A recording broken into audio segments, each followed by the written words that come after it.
Did you know that Spotify has a popularity score for every... Okay, great.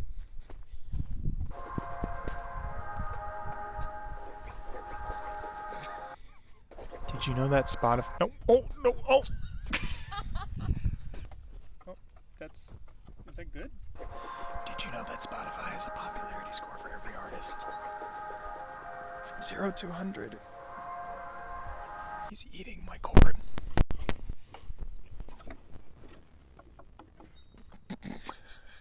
Okay, he may have gotten through some of it.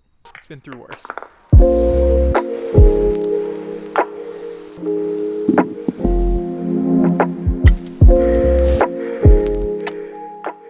Welcome back for episode 4 of Slept On by Spotify. I gotta shout out the goats at Waystone Farm in Connecticut. Stayed there with my girlfriend for a weekend and couldn't pass up the opportunity to film an intro with them. They're very sweet, even though I know some goats are a little territorial. In any case, it's been a minute. I have been working on music myself, actually, and was procrastinating some editing. I filmed this episode in March with Shudder, who we'll get to in just a sec. A quick refresher for those that aren't familiar with Slept On by Spotify. To come on the show and be interviewed, you must have a popularity score under 50, and in addition, you cannot have more than 100,000 monthly listeners. For this episode, I had the pleasure of interviewing Shudder.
As you'll see throughout our conversation, speaking with Amanda is just a pleasure. She's one of the warmest individuals and is honestly such a wealth of knowledge. She's been doing music production, DJing for at least 10 years now.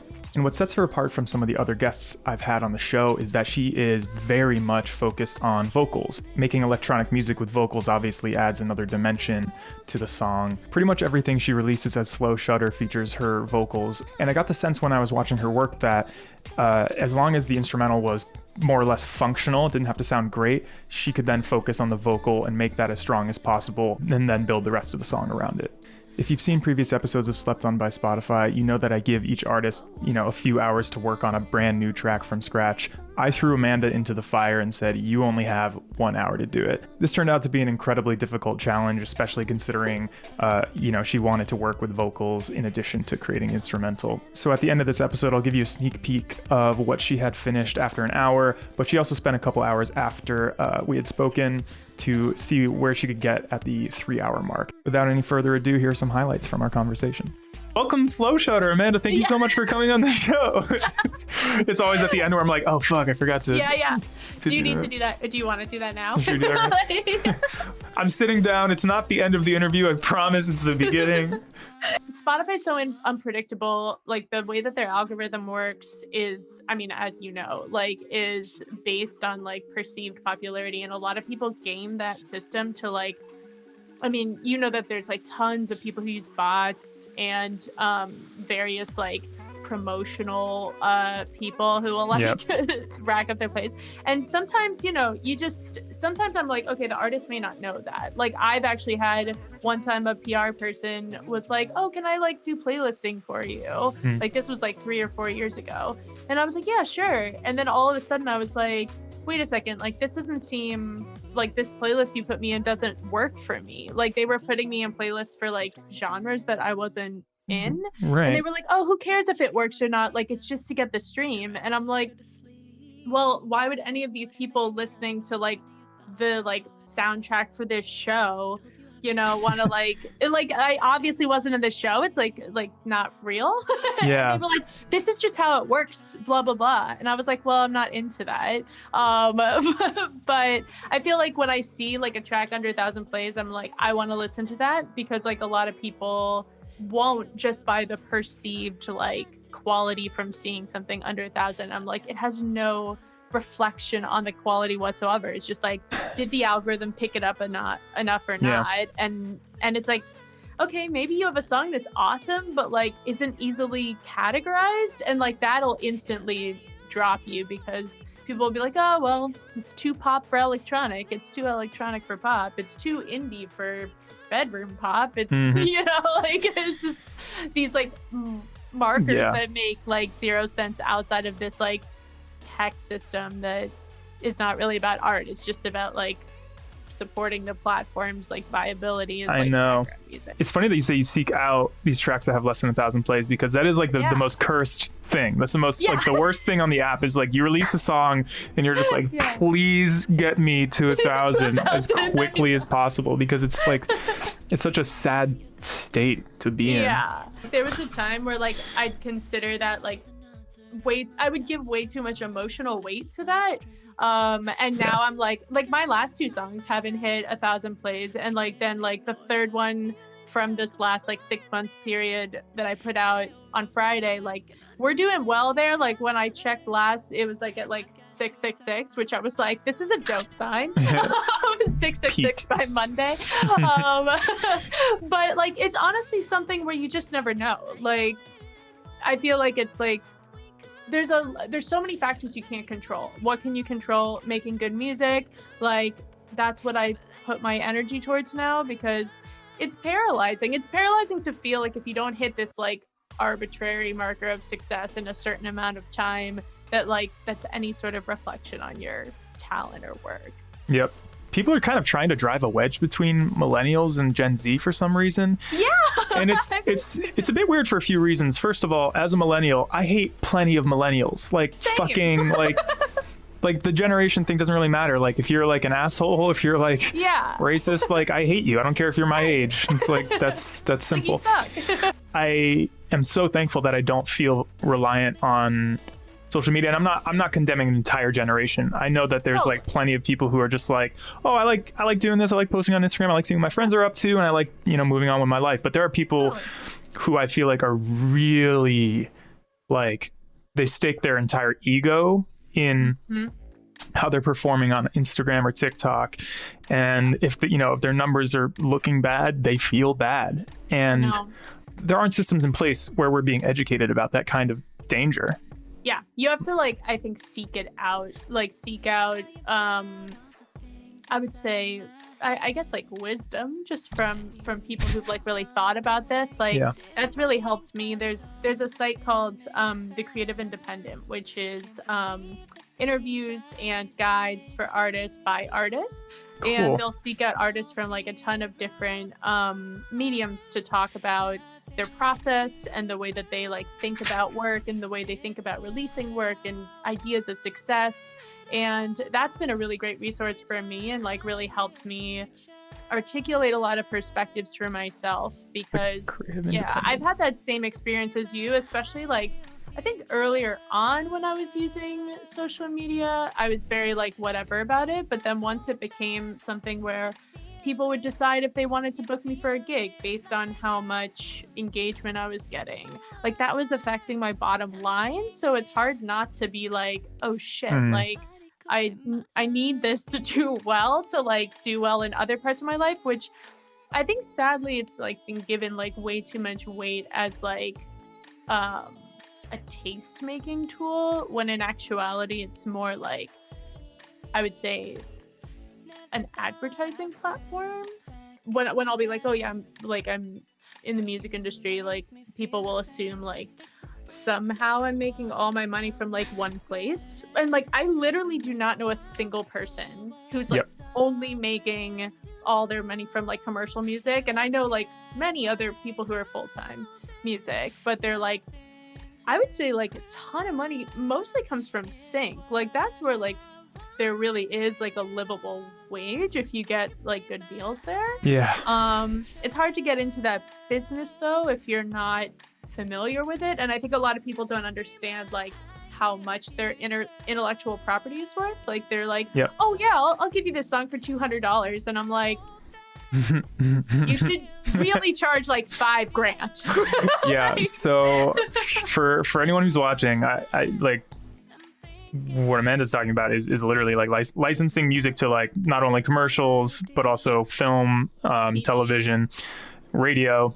Games. All of these are like, oh my God, the dog has emerged. I like realized just now as she like got up that like she hadn't been in the screen. Just emerged into the frame. I was like, yeah, oh my God. She's just been in my lap. Yeah. I should have expected. Pogi. Pogi. Yeah.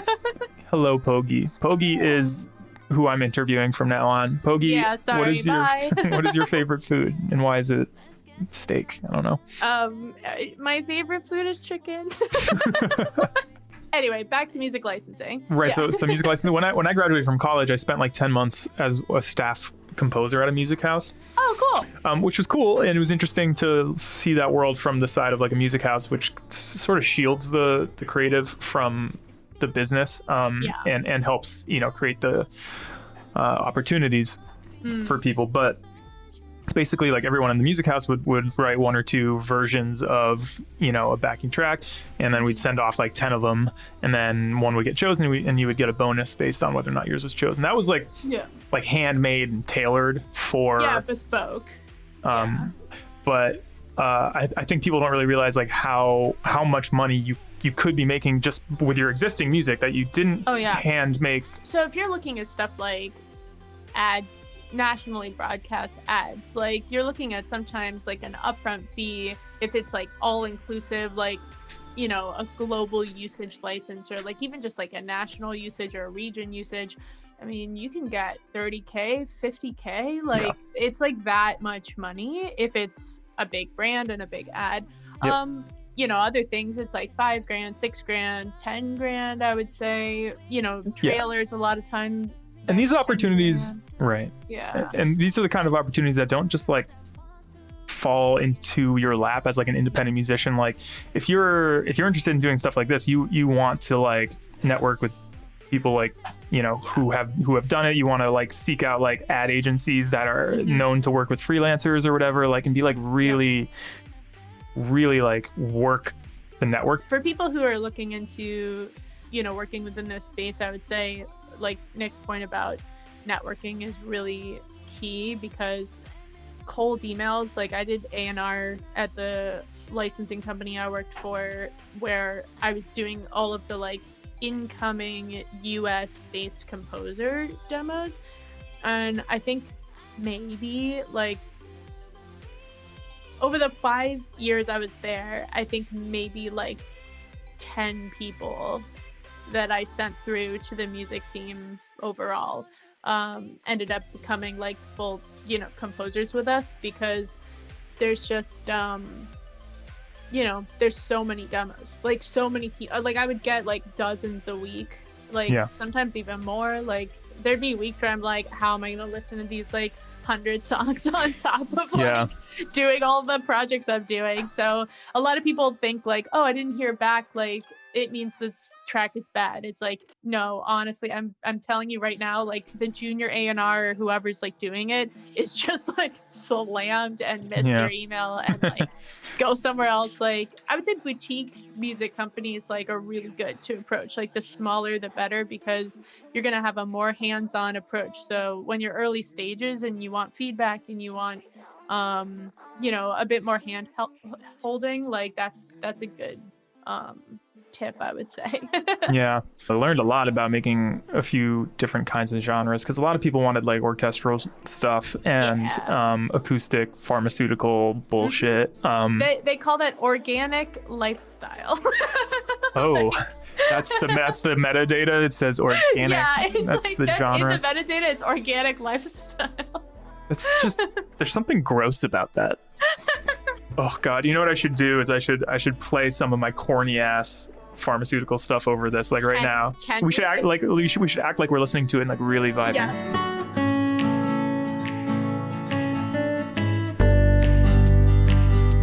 It's just like acoustic guitar. Sometimes I'm like, there is nothing wrong with this track, and also I just don't want it. I don't like it. I feel like I write songs like that sometimes where I'm like, this song is cool, but it's not something I would say, like, you know, 4 of every 5 songs I don't want to release because it's just like not where I want it to be, like in terms of interesting. But I just put them in a folder, and like sometimes it's useful for things like sync, you know, like where someone comes along and they're like, hey, I need like just a hip hop beat for, you know, 30 seconds for this, and I'll be like, oh, this song that I made, like, that's hip hop. It's not like, I didn't really love it as like a whole, but there's like a section in it that I think is cool.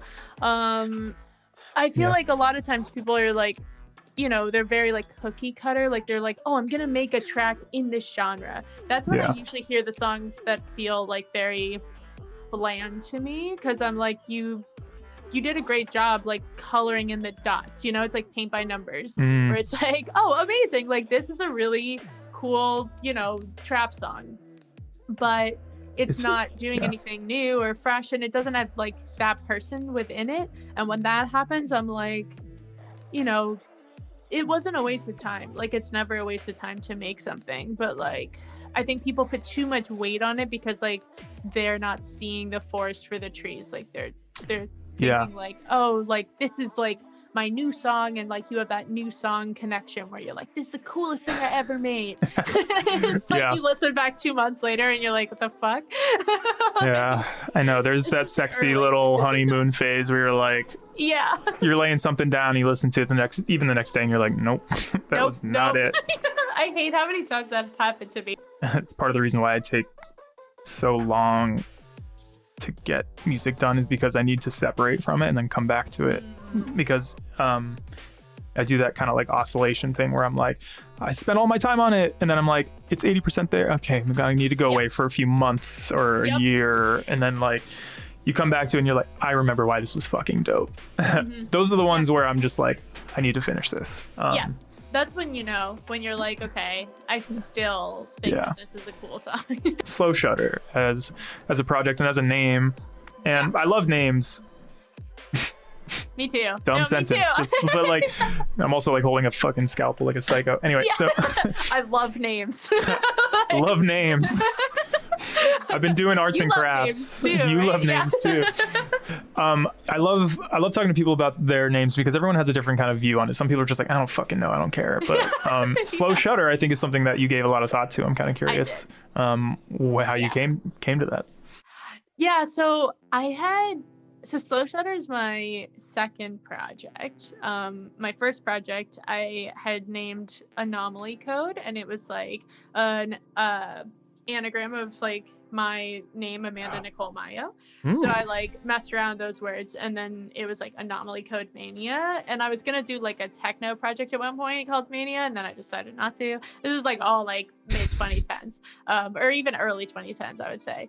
But then Slow Shudder, I was thinking about like Anomaly Code was like a dance project, and it was like connected to my DJing, and because I was working full-time at the time, I was like maybe doing 1 session a month on my own for my own work. Like I would try and do more than that, but I just didn't have the creative like headspace for it.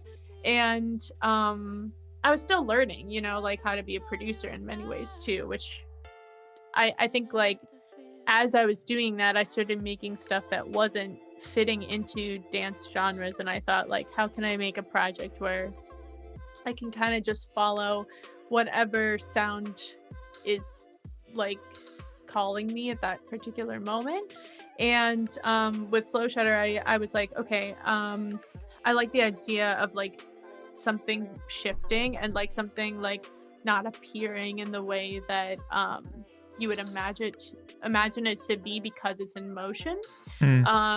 Like you can never really capture motion in like a still image, and so I was thinking about that from like a language perspective, and I was thinking of the slow shutter camera technique as like capturing motion, and that's where the name comes from. And then I just changed it to slow shutter with the D's, because I Interesting. like the idea of it. Like, yeah, like I honestly, for like two reasons. So like one of them being like, I liked it being like embodied. Like I think that like embodiment like within art like is like a huge part of like my own practice, like and my own like enjoyment of art, like being at concerts and like feeling something, like whether I'm playing or in the audience. But then another part of it was like just like straight up SEO strategy. I was like, I can't compete with all the like slow shutter camera technique tutorials. Yep. So, Of course. I was like, I'm gonna switch this out to D's. That's so funny. I went back and listened to almost everything you have on Cool. on Spotify for the most part. And you're a vocalist. Mm-hmm. You're writing songs. A lot of these are like songs, whereas not that instrumental songs are any less musical, Right. but like it's just a third dimension, a fourth dimension to the Yeah. music.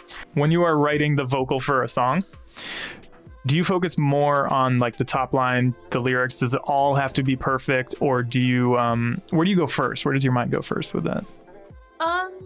It really depends. I feel like sometimes I will be doing something else. Like a lot of my songs come from like me getting a melody in my head that like intrigues me enough to like stop doing something else, like washing dishes or I don't know, something random. And like, or like walking, like I feel like I get a lot of ideas when I'm traveling. So like a lot of my ideas, the first like version of them are voice notes where like I'm on like a train and I'm like humming like so many where I'm like the New York subway where I'm like everyone's looking at me like a crazy person because I'm like, like Yeah, you're like I can't forget this. I don't want to forget. yeah, it. like I like cannot forget this melody. Half Yeah. the time those melodies are garbage too, but Yep. like sometimes there's a good one. Like Off the Rails came from that, and the thing that I think with my process, like because I'm a producer as well, sometimes it's like, okay, I lay the whole top line down where I literally like am singing to a click and like maybe like a bass line or like chords. Sometimes I'm just singing to a click if I like really want to get it out, and like half of it's like, you know, pitchy and weird, but like I'll fix it later. But I'm trying to get the general, I would say, structure and like cadences of melodies and like rhythms of how certain things are like kind of coming to me in that like liminal space between like where the like subconscious ideas are and like what's actually like coming through, because it's so fast. Like a lot of times I'm like I'm forgetting the pre-chorus by the time I'm writing the hook if I like am not getting it down. So I would say like producing is part of my songwriting process simply for the fact of like remembering what I'm doing. Yeah. And that's like how I write, I would say like 50-60% of the time, and then the other times I'll like start production first. The way that I work now, which I highly recommend for anyone doing this kind of work, is like really leading with the melody and then letting lyrics come to you. Like a lot of times I'll sing kind of gibberish where I'm like just whatever's coming out is there. It's like improvising with myself when I'm working in this way. And then as it comes to me, I'm like, oh cool, okay, this is like giving me an idea. Like I'll like get a word, like a word will just come out, or you know, I'll feel like, oh, like this is like a 3-syllable melodic phrase, like what would work here as like a word or a phrase. And that's where some of the ideas come from. When I go to electronic music shows, where I'm like really stoked, I know the music very well, you know, they're like underground artists or whatever, I'm always curious what they do because they don't have teams of people to help them build like a perfectly choreographed thing. But I'm almost always underwhelmed because even with like the Shelter tour or whatever, I'm like, wow, this is incredible, really cool. But like at the end of the day, you could have just pressed play. You being there was just that was the biggest gesture. Like you have, you know, performing anything like wasn't actually that important. I would say for a lot of stuff that doesn't have vocals, Right. it feels very much like, how much are you adding that doesn't really matter? Like a lot of people will like break down their production into stems, let's say, and put like effects on different things, which I, you know, have done for my own live performances.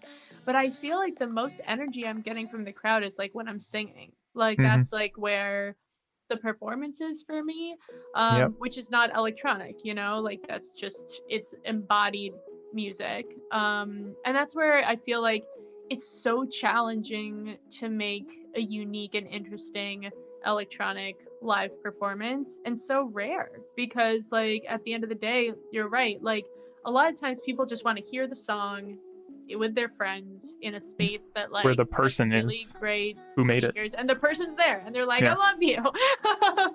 And I feel like there's nothing wrong with that, but I would like to see more people approach their performances the way that like Lunas does, because I think that that's something that really, I mean, when I lived in LA, I was probably going to 4 or 5 shows a week, and I don't remember most of them. Like I had fun. Yeah. Like, Yeah. I was having a blast, but like I don't remember most of them because they felt the same.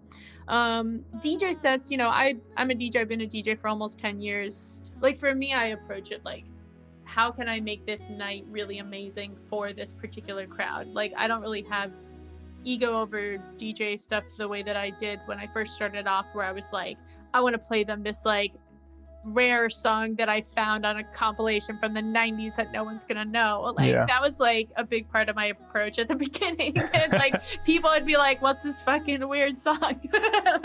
And now, you know, like before COVID, I was playing like a lot of corporate and a lot of like club nights, like just pop and hip hop nights, and I love those kind of things, which like I didn't before, but like I love them because of how much the crowd loves them, and it made me love them and appreciate a lot of like there was a long time where I was like pretty music snobby, and I was like, oh ew, like this song is so predictable and like it sucks and blah blah blah. And then like you see someone lose their mind to it, like when you see like a 40-year-old like losing their shit, like just like they've like been working like 50-hour weeks and then going home and taking care of a kid, and they're like tired and they're just like and then they hear a song that like was their jam in college, and they like start like losing their mind on the dance floor in like a Hyatt. It's like, that rocks. like that's so like rewarding from a performance standpoint. Yeah. We should do the fun little bit now where I share my screen and you get to see how popular Spotify thinks you are. Oh yeah, I know. It's like I'm aware. We're gonna do it right now. We're gonna copy the Spotify URI. This is the developer tool. That's cool. Where they have all their documentation, in addition to this portal that allows me to test some of the endpoints out. This is awesome. I didn't know that you could get in here. So drum roll, please. Editing, Nick. 21. Yeah. Let's go. I can drink. This is always like fluctuating though, because as you release music or as people listen, it changes over time. Oh, totally. Yeah. I mean, like, you know, there's times where like you can have a track in a playlist. If you get an editorial playlist, for instance, like when Interstellar was in Bass Arcade, like then all of a sudden you're like at like 50,000 monthly listeners. But the second you get taken out of that playlist, then it's like, okay, who's listening to you when you're not in a playlist? And that's going to be vastly different. Yes, I want to pay you now, if that's cool. Just send over the 100, and thank you so much for coming on the show. If anyone wants, if anyone wants to, I'm gonna put the dono link like up there or down here. I don't know. Description.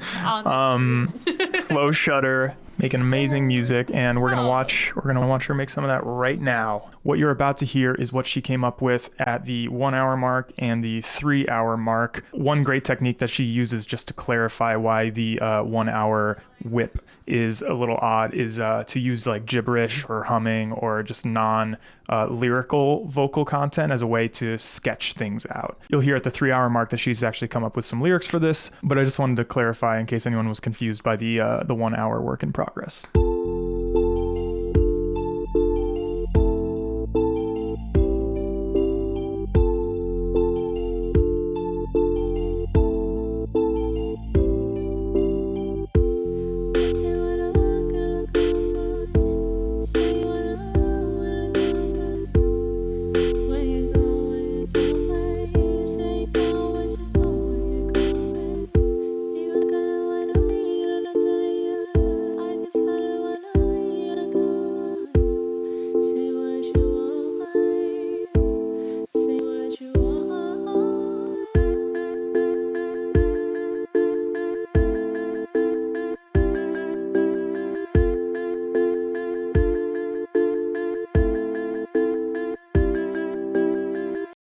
Can't speak, all the words get stuck in my mouth, sticky.